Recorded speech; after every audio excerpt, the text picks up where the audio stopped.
এক গ্রামে এক সদাগর বাস করত। সদাগরের 7টি ছেলে ছিল, কিন্তু একটিও মেয়ে ছিল না। সেই গ্রামের পাশের গ্রামে এক বেনের ঘর ছিল। বেনের 7টি মেয়ে ছিল, কিন্তু একটিও ছেলে ছিল না। এক সময় মা মঙ্গলচণ্ডী এক বুড়ি ব্রাহ্মণের বেশে বেনের বাড়ি গিয়ে ভিক্ষে চাইলেন। বেনে বউ ভিক্ষে দিতে এলে বুড়ি তাকে জিজ্ঞেস করলে, তোর কটা ছেলে মেয়ে আছে? বেনে বউ বলল, আমার 7 ছেলে মেয়ে নেই। বুড়ি বলল, আমি ছেলে যার নেই তার হাতে ভিক্ষে নেই।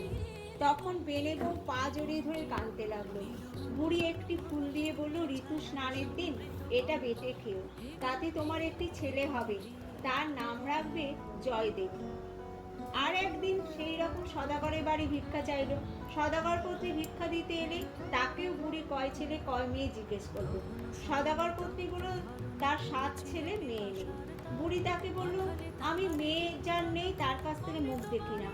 তখন সদাগর পত্নী অনেক কান্নাকাটি করাতে বুড়ি তাকেও একটা ফুল দিয়ে বলল, এটি ঋতু স্নান করে বেটে খেলে যে মেয়ে হবে তার নাম জয়াবতী রেখো।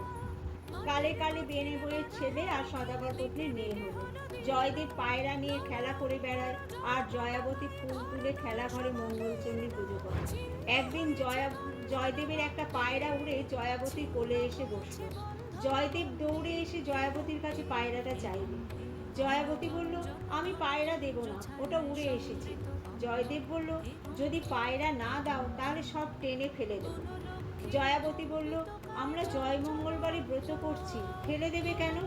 জয়দেব ব্রতের ফল জিজ্ঞাসা করাতে জয়াবতী বলল, এই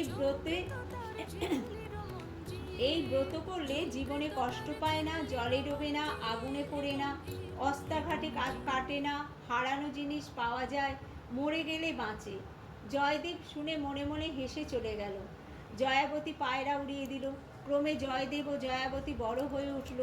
জয়দেব তার মাকে বলল, মা, আমি জয়াবতীকে বিয়ে করব। এদিকে মঙ্গলচণ্ডী সদাগরকে স্বপ্নাদেশ করলেন, তুমি বেনের ছেলের সঙ্গে তোমার মেয়ের বিয়ে দাও, নইলে অমঙ্গল হবে। সদাগর স্বপ্নাদেশ মতো জয়দেবের সঙ্গে মেয়ের বিয়ে দিল। জয়াবতী শ্বশুরবাড়ি যেতে যেতে মঙ্গলচণ্ডীর উদ্দেশ্যে প্রণাম করলো। জয়দেব জিজ্ঞাসা করলো, কাকে প্রণাম করছো? জয়াবতী বলল, মা মঙ্গলচণ্ডীকে। মনে নেই অনেক দিন আগে একবার বলেছিলুম। জয়দেব মনে মনে বলতে লাগলো, এর পরীক্ষা করব। রাস্তায় যেতে যেতে জয়দেব জয়াবতীর সব গহনা খুলে নিয়ে বলল, এখানে বড্ড চোরের ভয়। তারপর ব্রতের ফল পরীক্ষা করবার জন্য গয়নাগুলো একটি পুঁটুলি বেঁধে নদীতে ফেলে দিল। একটা মাছ সেই পুঁটুলিটা গিলে ফেলল। বউ ভাতের দিন সেই মাছ ধরা পড়ল। বড় মাছ দেখে কেউ পুঁততে পারল না। জয়াবতী মা মঙ্গলচণ্ডীকে স্মরণ করে মাছ কুটল। মাছের ভিতর গয়নার পুঁটুলি পাওয়া গেল। জয়াবতী সেই গয়না পরল। সকলে আশ্চর্য হয়ে গেল। কিছুদিন পর জয়দেবের একটি ছেলে হলো। জয়দেব একদিন ছেলেটাকে নিয়ে আগুনে ফেলে দিল।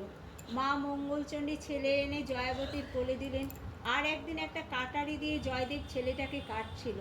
জয়াবতী এসে পড়ল, দেখে তার ছেলেকে কাটারির ঘা মারছে। তখন বলল, এখনো তোমার বিশ্বাস হচ্ছে না? তখন জয়দেব বলল, হ্যাঁ, এখন হয়েছে। জয়দেব ও জয়াবতী সুখে ঘরকন্না করতে লাগলো। তাদের অনেক ছেলে মেয়ে হলো।